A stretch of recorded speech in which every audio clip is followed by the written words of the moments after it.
I spent months rebuilding a home on 5 acres of fire-scorched land. Then out of nowhere, this white SUV pulls up, slow, confident, and a woman steps out with a folder thick enough to kill a small animal. Her first words, "Welcome to Ridgepine Hollow HOA. Your land is officially ours now." Yeah, that didn't go the way she thought. I never planned on ending up out here, 5 lonely acres of burned California soil, where even the wind felt like it was holding its breath.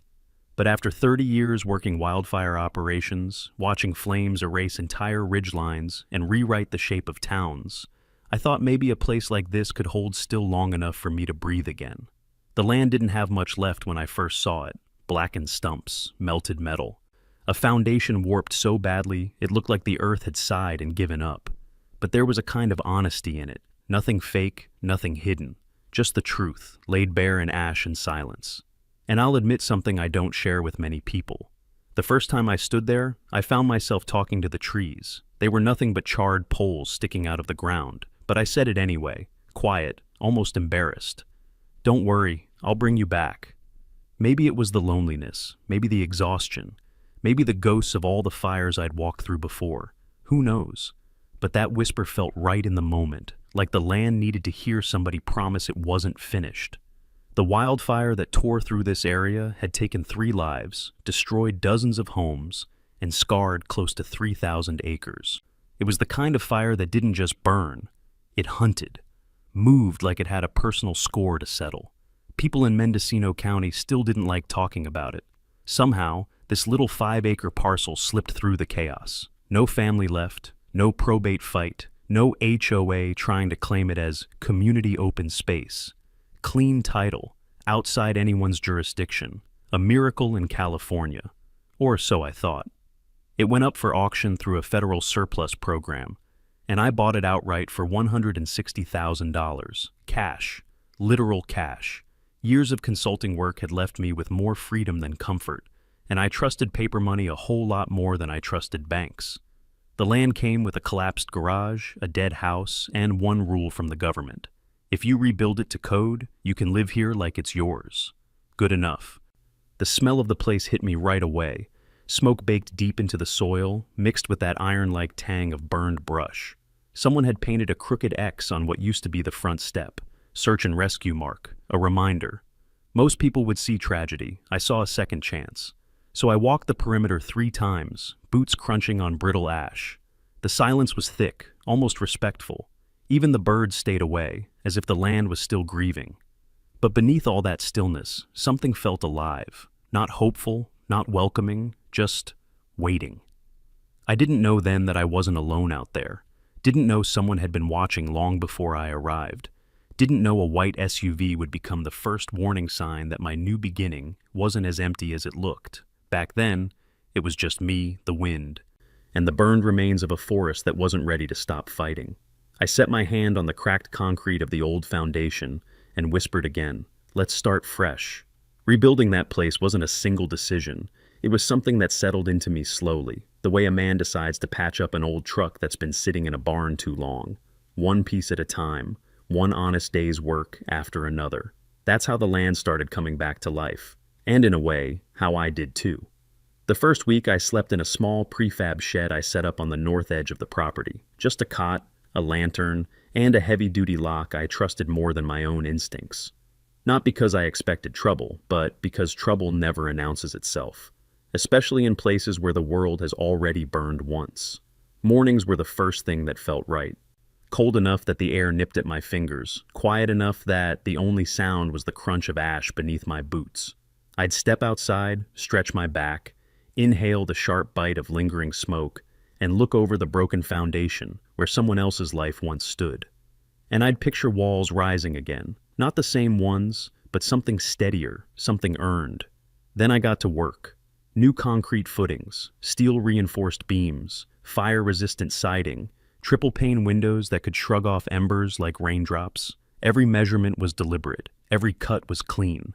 It wasn't just construction, it was a kind of penance, a way to prove to myself that destruction didn't always get the last word. Around the second week, I heard tires on gravel. I wiped my hands on my jeans. half expecting a county inspector or a zoning officer ready to explain why I'd filled out some form wrong. Instead, a white pickup rolled up with CAL FIRE markings on the door. A woman stepped out, dark hair pulled back, clipboard in hand, eyes that scanned everything without missing a beat. That was the first time I met Lena Kim. "You the one rebuilding this place?" she asked. I nodded. "Trying to." She didn't smile, but she didn't need to. We walked the perimeter together while she studied my fire breaks, the layout of the beams I'd set, the roofing materials stacked and waiting. She asked about ventilation choices, ember-resistant covers, defensible space. And for every question, I had an answer. Not because I wanted to impress her, but because I'd lived long enough to know what happened when someone didn't. After a while, she said, "Most folks try to rebuild fast." I shrugged. Fast burns, strong survives. That earned a small nod, the kind that meant more than a compliment. When she finished her walkthrough, she handed me her card. "If you run into anything odd, permits, claims, people, give me a call," she said. I asked her why I'd need to. She glanced over the tree line, the charred trunks still standing like old soldiers, the way the land seemed to sag under memory. "Because this area hasn't just had fire trouble," she said. Then she left. I didn't think much about her warning. I chalked it up to the usual concerns. Illegal campfires, kids messing around, the kind of things that kept firefighters awake at night long after they retire. But if I'd been paying closer attention, if I'd listened to that quiet hesitation in her voice, I might have noticed something else. A shift, a shadow, a faint sense that I wasn't as alone on that land as I believed. Days fell into a rhythm. Frame by frame, the house rose. The roof went on. The walls settled into place like they'd been waiting to stand again. The panoramic front window arrived last, a heavy, expensive piece of glass I almost dropped twice. When I finally set it in and stepped back, I saw my reflection staring out. Older, maybe a little worn, but steadier than I remembered. Night softened after that. Cool mountain air drifted through the open frames. Fresh lumber creaked as it settled into its new shape. A couple of deer wandered through the clearing, pausing to sniff at tools and lumber like curious neighbors. For the first time in years, I let myself sleep without keeping my boots by the bed, without the old panic sitting on my chest, without expecting anything to go wrong. And maybe that's why I missed it. The way the air changed, the small but certain shift in the silence, not peaceful, but a pause. The kind the world takes right before something steps forward. I didn't realize how strange things had gotten until the fourth morning. By then I'd settled into a routine. Wake up before sunrise, heat water on my little camp stove, drink my coffee while the sky traded darkness for pale gold over the ridge. That morning felt no different, until it did. I was carrying a stack of siding panels toward the house frame when something caught my eye near the eastern property line. A wooden boundary stake, one of the original survey markers, was missing, just gone. The dirt where it had stood was freshly disturbed, like someone had yanked it out during the night. At first, I told myself it was wildlife. Maybe a deer rubbed against it. Maybe the wind pushed it over. But deer don't pull a stake straight up. And wind doesn't fill the hole neatly afterward. I felt a chill crawl across my shoulders, an odd thing to feel on a warm morning. I didn't jump to conclusions, though. Years of field work taught me that panic is the quickest way to convince yourself of ghosts. So I walked the perimeter again, slow and steady.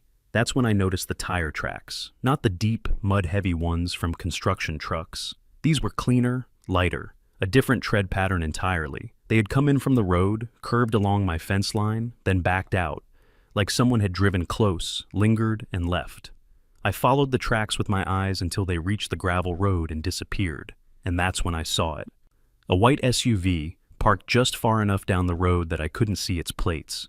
Windows tinted dark, engine running quietly, not moving, not turning around, just idling, watching. I froze, not out of fear, but calculation.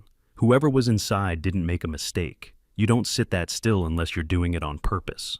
I raised a hand to shield my eyes from the sun, pretending I was squinting at the horizon. And that's when the SUV eased forward, slow, controlled, almost polite. It didn't drive away, didn't speed up, just rolled down the road until it disappeared behind a bend.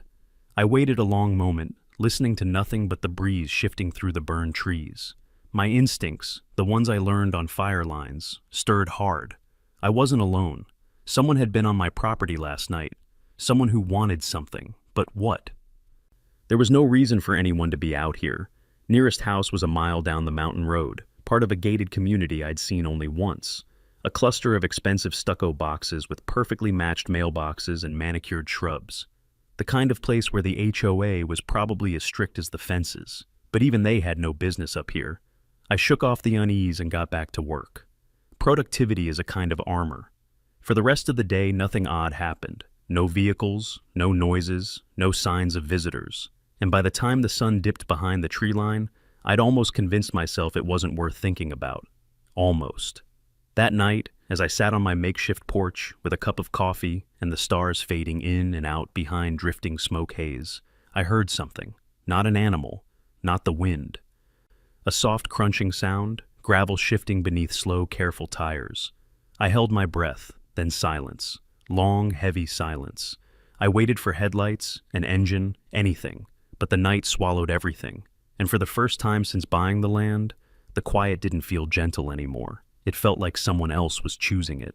I didn't sleep much that night, not because I was scared, but because the land felt wrong, off balance, like a room where somebody moved all the furniture by an inch and walked away. You don't see it, but you feel it.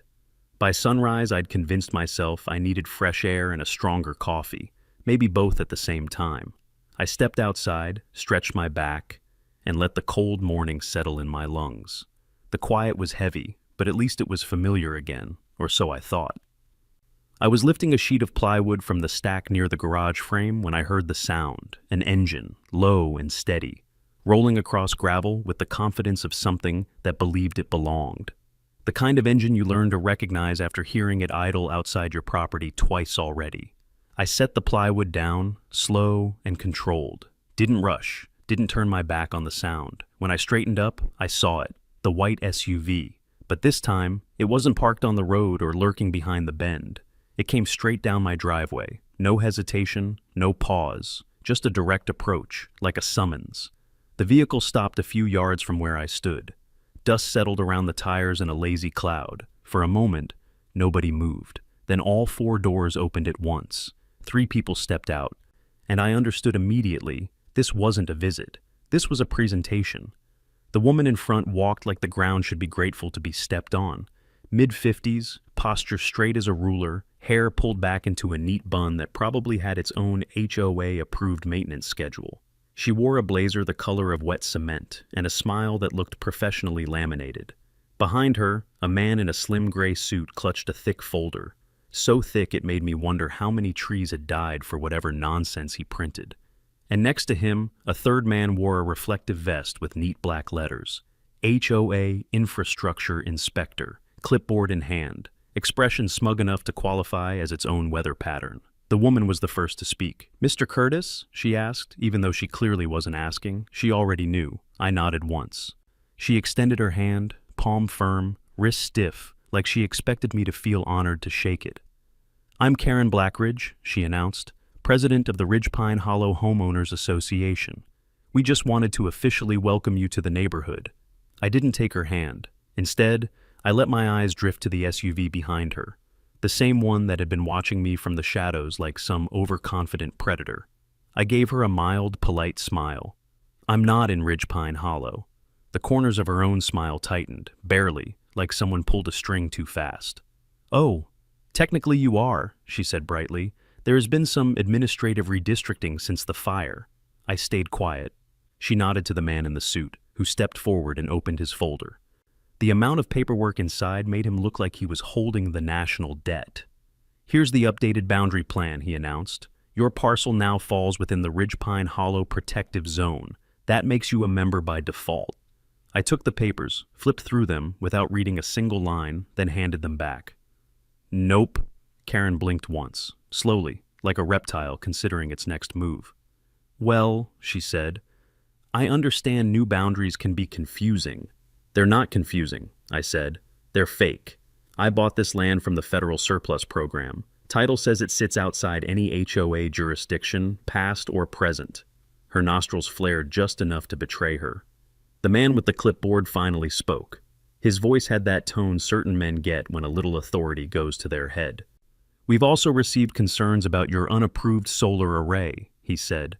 "The reflection impacts several second-story bedrooms on Pine Hollow Drive." "Pine Hollow Drive is a mile away," I said. He shrugged. "Well, light travels." I let out a breath through my nose. A laugh wanted to escape, but I held it down long enough to stay polite. Karen cleared her throat, reclaiming center stage. "Well," she said again, "to start things off on the right foot, we'd like to offer you our standard baseline membership agreement. It includes annual dues, only $1,100, and a few visual compliance adjustments. For example, we'll need your home repainted in one of our approved palette tones, and the water tanks must be relocated behind a privacy scar." That time the laugh got out, not a loud one, just enough to freeze the smile on her face. "Ma'am," I said softly, "I built this home myself, every inch of it. And you think I'm going to repaint it beige because a committee of angry retirees thinks it clashes with their bushes?" Karen's expression didn't break, but the light behind her eyes did. A shift. Cold. Calculating. She tried again, voice firm. "Mr. Curtis, we take community harmony very seriously." I nodded. "And I take private property very seriously." There it was. A short silence, a tightening of her jaw, a small glance exchanged between her and the clipboard man. Then she smiled, too wide, too practiced. "Well then," she said, "I hope you enjoy your new home." She turned sharply, the other two following. No threats, no warnings, just that smile. And the SUV pulling away slow, deliberate, like it wanted me to remember the shape of its taillights. They left dust, tire tracks, and a silence that didn't feel gentle anymore. And I knew that wasn't the end of it, not even close. I stood there a long time after the white SUV disappeared down the road, letting the dust settle around my boots. The land, once quiet, now felt like it was holding its breath, waiting for something I didn't yet see. When I finally got back to work, my hands moved, but my mind didn't. Every creak of lumber, every thud of the hammer, every gust of wind brushing the scarred trees felt sharper, as if the world had turned a notch too loud. By late afternoon, I tried to convince myself the encounter was overblown. Maybe the HOA was just throwing its weight around, hoping I'd fold like some nervous newcomer. Maybe Karen's smile was only half as venomous as it seemed, but trouble rarely arrives all at once. It comes in layers, little tests, small trespasses, and that night, trouble came in threes. The first thing I noticed the next morning was the silence. Not the usual quiet. This was different, heavy, unnatural. It took me a moment to realize why. My solar panels, 5 of them, were glittering wrong, not shining, shattered, like someone had taken a hammer to them. Each one spiderwebbed with cracks, fractured into 1,000 sharp pieces that caught the morning light in cruel, sparkling patterns. I didn't swear, didn't shout, didn't even touch them. I just stood there, letting the anger rise slowly, like heat off a blacktop road. Panels don't shatter by accident. Not all at once, not in the night. This was deliberate. I looked around for tire tracks, footprints, anything. But whoever did it knew how to avoid leaving signs. Experienced, cautious, professional. I walked the perimeter again. The eastern stake, the one missing the day before, was now lying flat near the tree line, snap marks visible where it had been twisted off at the base. That was strike 2. Strike 3 came when I walked back toward the driveway and saw them. 2 concrete barricades, big ones, shoulder high, placed with machinery, forklift or small loader, judging by the scrape marks in the gravel.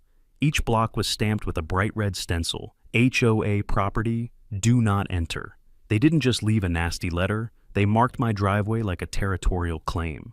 I stared at those barricades for a long while, taking in the fact that someone hauled in equipment under cover of night, dropped the blocks in place, and rolled out without a trace. A move like that isn't a message. It's a declaration. I pulled out my phone and called the sheriff's office. Not 911, just the regular desk line. I explained the situation calmly, gave my coordinates, told them about the panels, the barricades, the nighttime trespass. The dispatcher's voice was warm, polite, and useless. "Well, sir, that sounds like a civil dispute between you and your homeowners association. I'm not in an HOA. Well, they seem to think you are. These matters can get complicated. We can send someone when available, but unless there's an active threat. I stopped listening, not out of disrespect, but because I'd heard this tone before, the bureaucratic equivalent of shrugging. It meant, this isn't our problem. No need, I said quietly, and hung up. I walked back to the edge of the driveway, stood in front of the barricades, and took in the scene like a crime investigator. The placement, the angle, the lack of tire impressions on the gravel. Whoever did it was careful. Too careful for a neighborly misunderstanding. This wasn't random vandalism. This wasn't teenagers. This wasn't a mistake. It was strategy. They were trying to isolate me, box me in, apply pressure. They thought a couple of smashed panels and a pair of concrete blocks would scare me off this land, that I'd pack my tools, sell cheap, and leave without a fight. They didn't know me yet, but they would. That night, I sat on the steps of my half-built porch with a notebook, a thermos of coffee, and a calm I had earned the hard way over the years. If the Ridgepine Hollow HOA wanted to start a quiet war, I would give them one, and I don't lose quiet wars. The next morning, I woke before the sun. Not because I was rested, but because my mind refused to wait. Some things you can sleep through, storms, cold snaps, even grief. But not trespass, not sabotage, not someone walking onto land you've bled for and claiming it as their own. The concrete barricades were still there, gray and smug, blocking my driveway like two stone bullies guarding a schoolyard. The smashed solar panels reflected the dawn in 1,000 broken pieces, each shard catching the light like a reminder. They were here. They'll be back. But there was something else too, a small detail I hadn't noticed the day before. One of the screws from the camera mount lay half buried in the dirt near the porch. It was bent. Not stripped, not broken. Bent. Someone had taken the camera down with force, not care, which meant they didn't worry about being seen. They knew there'd be nothing left to record. That thought settled into me like a cold stone. I retrieved my toolbox, the old metal one with dents from Alaska, Colorado, Wyoming, places where I'd fought fires big enough to name. I opened the lid and pulled out my drone kit. Not the new one, the old one. The one built for rough work, not pretty video. The kind of drone wildland crews used for mapping fuel spreads and hot zones. Before rebuilding, I'd taken dozens of flyovers of the land, partly for soil analysis, partly as habit. I wasn't expecting much, but sometimes trouble reveals itself by accident. I set the drone on a flat stone, calibrated it, and launched it into the pale morning sky. The hum soothed me, like an old friend clearing his throat before telling a story. When the footage came up on the monitor, I started scanning backward through the saved archives, frame by frame, day by day. Nothing unusual at first, just burned terrain, shifting light, new construction. Then I found it. 6 weeks back, a clear afternoon.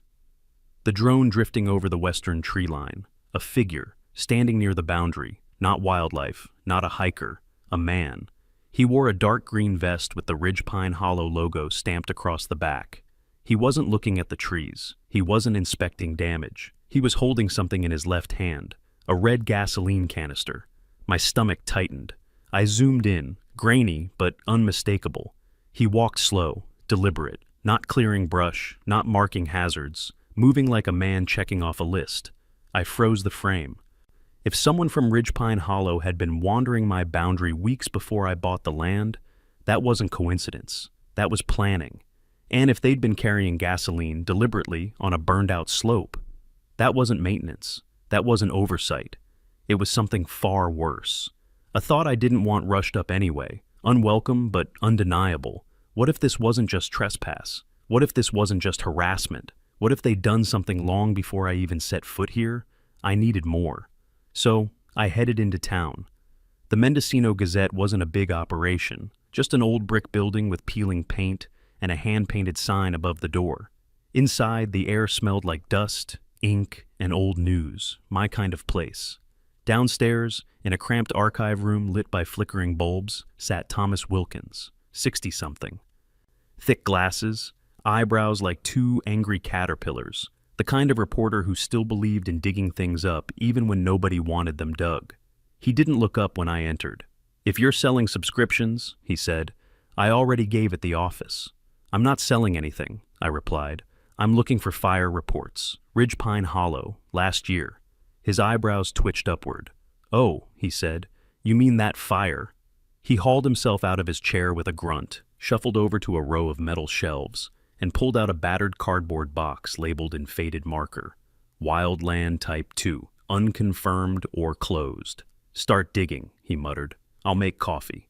An hour passed, then 2. At last, buried near the bottom, under a tangle of old reports, permits, and incident sheets, I found it. A preliminary investigation file.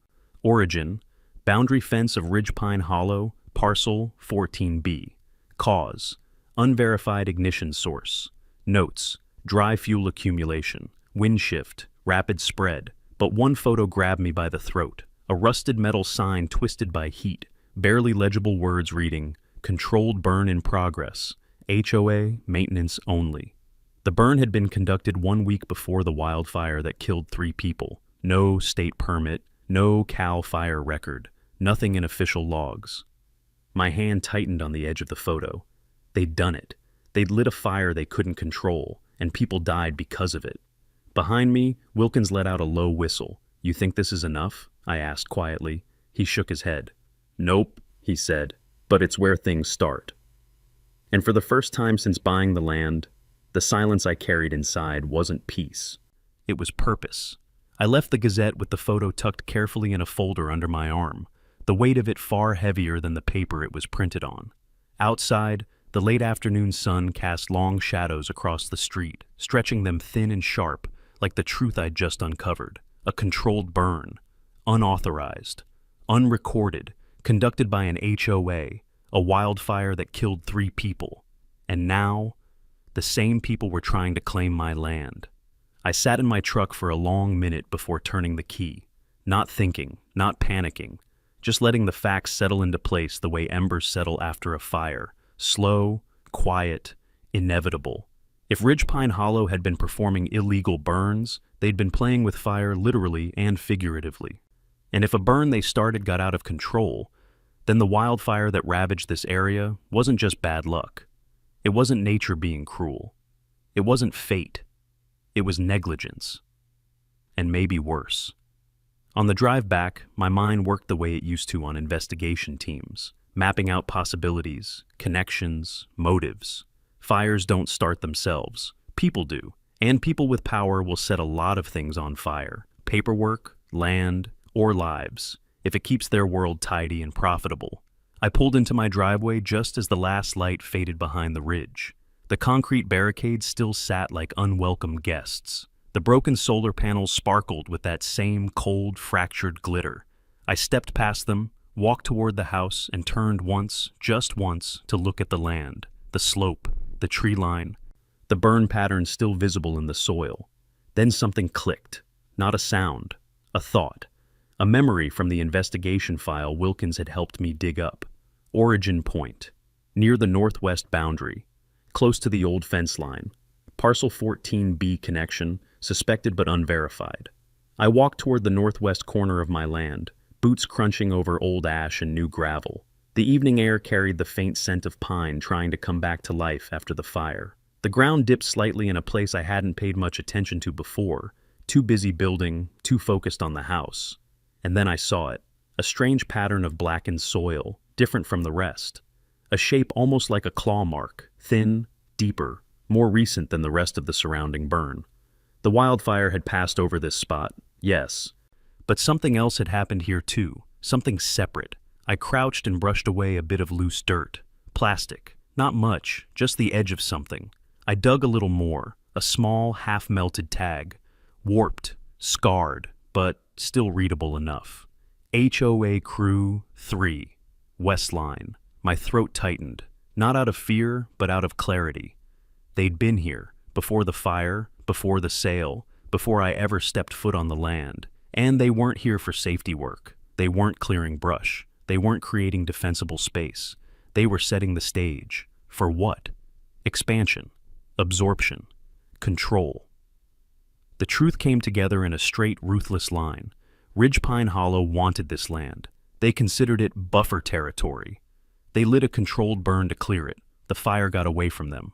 People died. And now, They were trying to fold the land back into the HOA before anyone could question why they wanted it in the first place. I stood up slowly, my fingers still curled around the melted tag.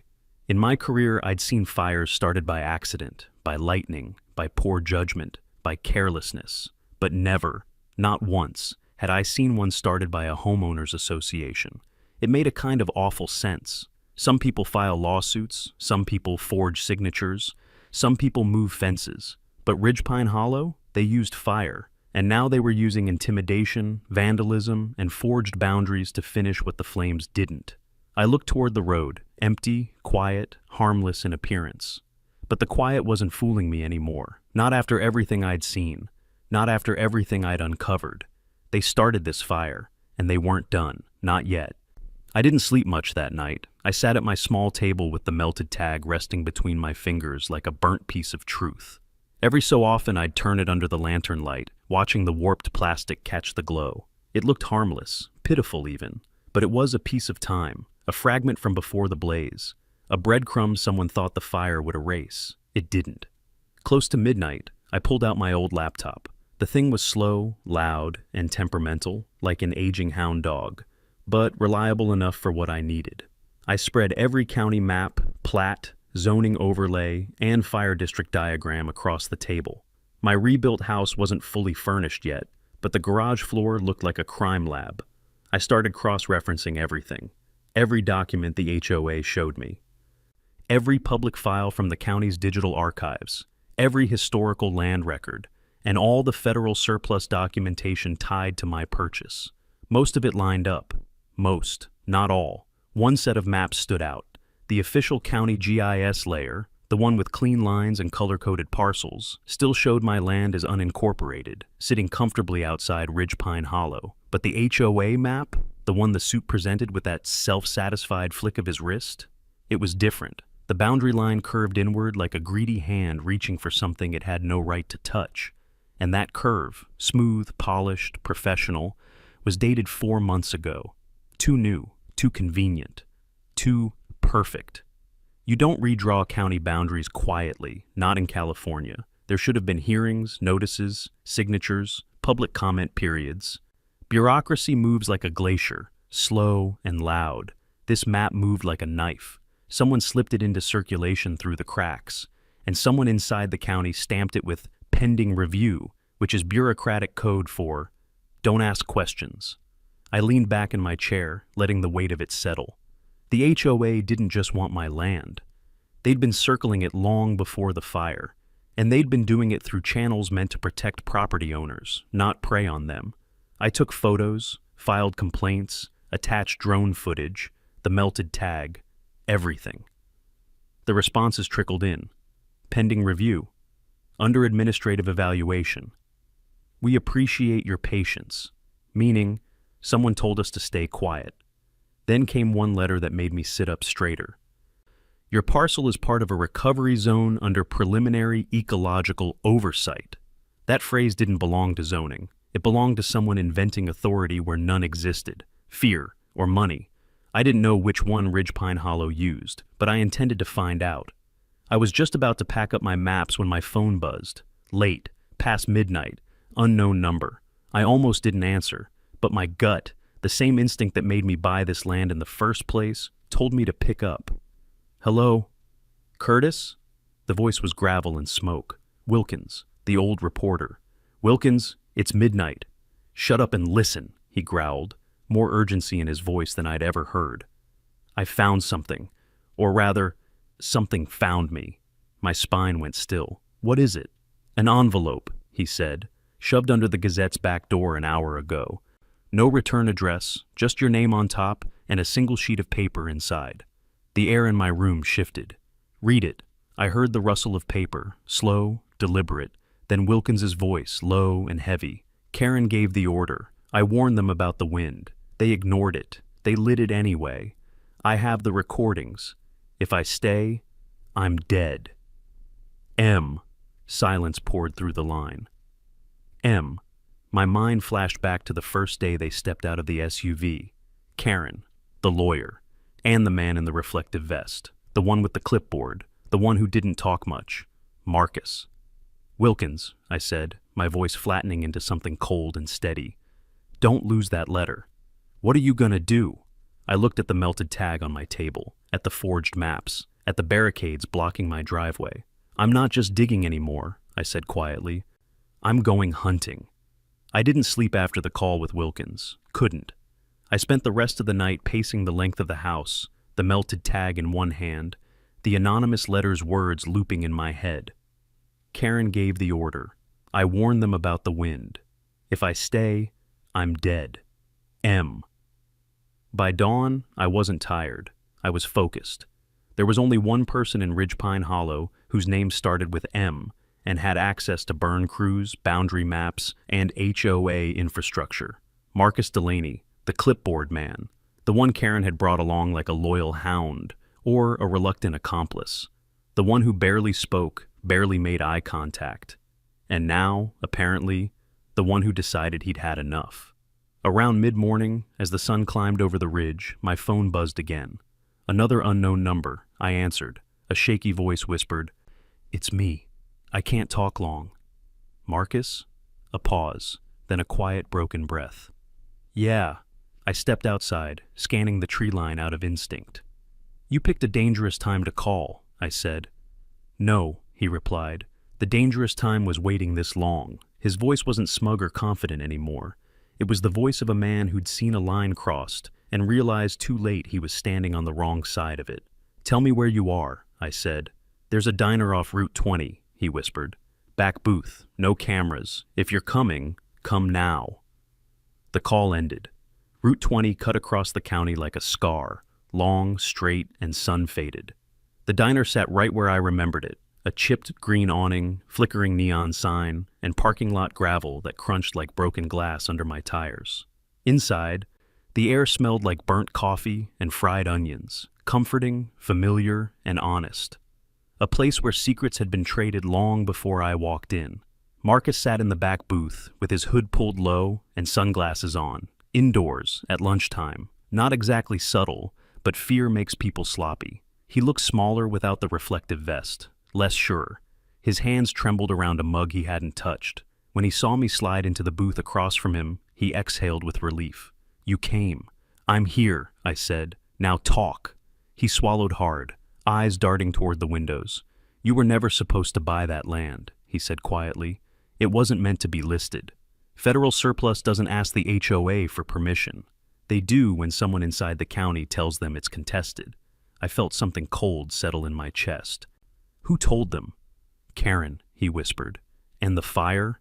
His jaw tightened. A muscle in his cheek twitched. "She pushed it through. Said the community needed a buffer cleared before fire season. Said they'd done burns like that before, and it would be fine. The contractor refused. So, she sent the maintenance guys. Untrained, no gear, no prep." He stared at the table. "I told them the winds were wrong. I told them the brush was too dry. I told them we needed a permit, at least. Something." "But they lit it anyway," I said. He nodded, eyes wet now. "And it jumped the fence line," he whispered, "straight toward the ridge, toward the houses, toward that family." He wiped his face with the sleeve of his hoodie. "They told us not to talk, that it was an accident, that the records would disappear, and they did. But we all knew." "And the recordings?" Marcus reached into his pocket. His hand shook so violently he had to steady it with the other. He slid a small USB drive across the table. "They're all on here. The meeting, the vote, her instructions, everything. I kept a copy, just in case." I stared at the drive. This wasn't just evidence. It was a confession carved into silicon, enough to burn Ridgepine Hollow down to its foundations. Marcus leaned forward, voice barely above a whisper. "She'll come after me if she knows I talked to you. She already suspects. 2 board members got visits from her husband last month. They backed off quick." I closed my fingers around the USB. "You did the right thing," I said. He nodded, but his eyes were empty. Right doesn't always feel safe. As I slid out of the booth, he grabbed my sleeve. "Curtis," his voice cracked. "Please, finish it. Don't let them bury what they did." I looked him in the eye. "I won't." Then I walked out into the sunlight, the gravel crunching under my boots, and for the first time since the HOA showed up in that white SUV, I felt something new settle inside me. Resolve, not anger, not fear, something colder, sharper, the kind you carry into a long fight. Because this wasn't just about harassment anymore, or vandalism, or forged maps. People had died, and now I had proof.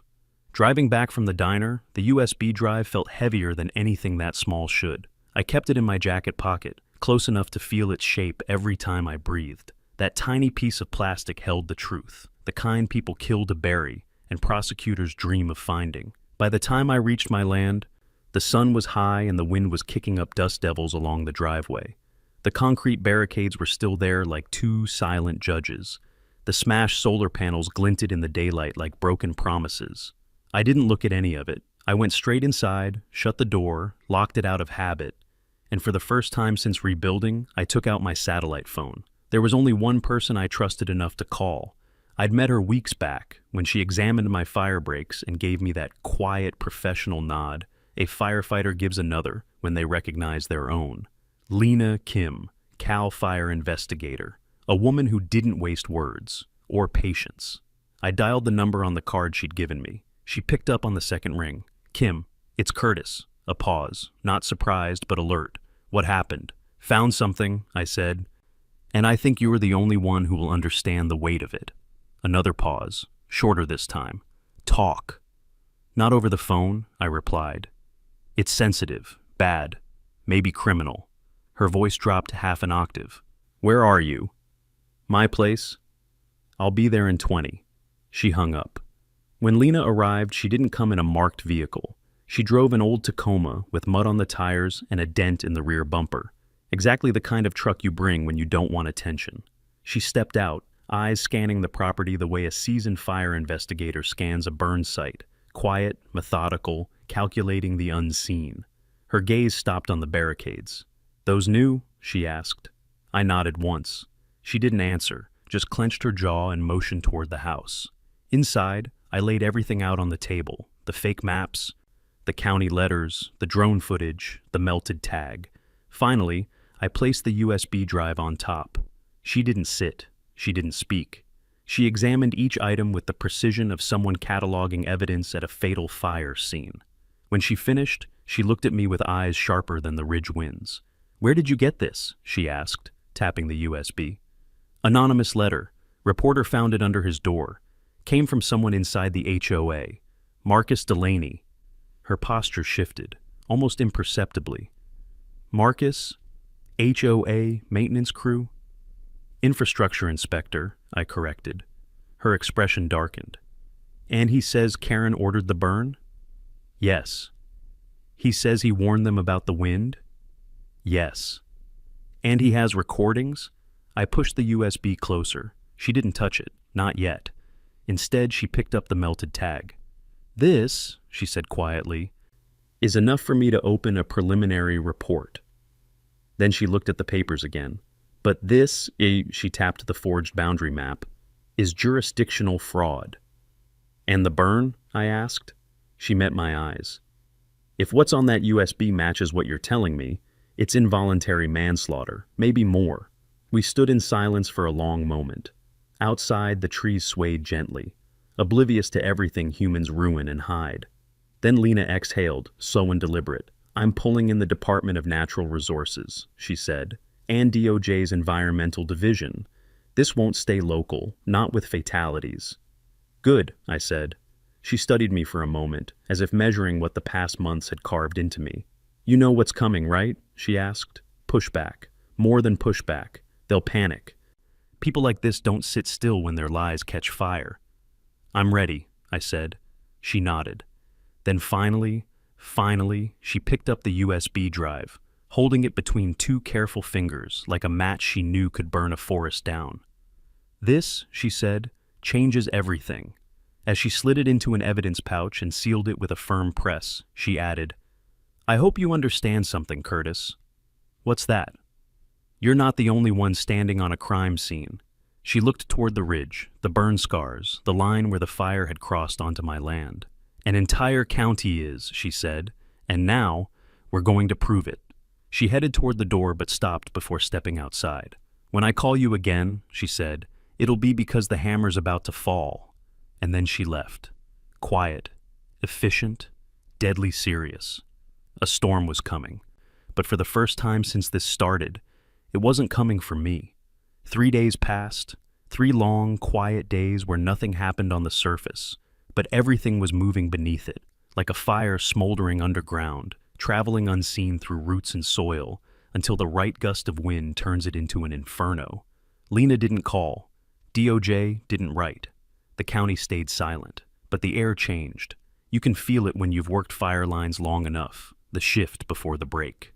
A pressure, a stillness. The sense that somewhere, someone has struck a match.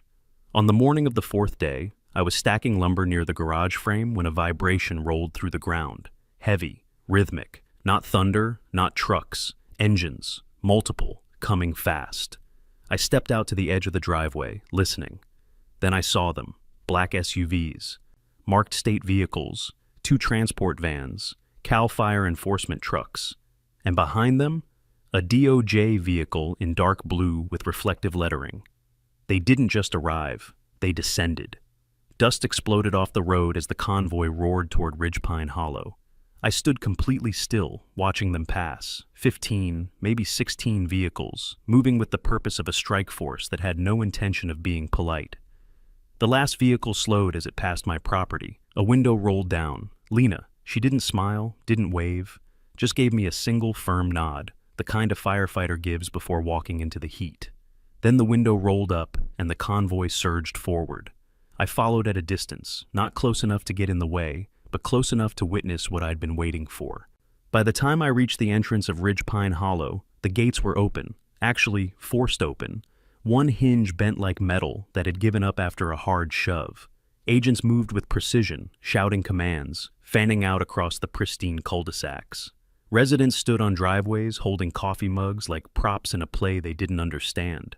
And in the middle of the chaos, wearing a cream blazer and tennis shoes like she'd dressed for brunch instead of judgment, stood Karen Blackridge. Her face was frozen in a half-frown, half-smile, like she couldn't decide whether to charm her way out of this or demand someone be arrested for daring to interrupt her morning.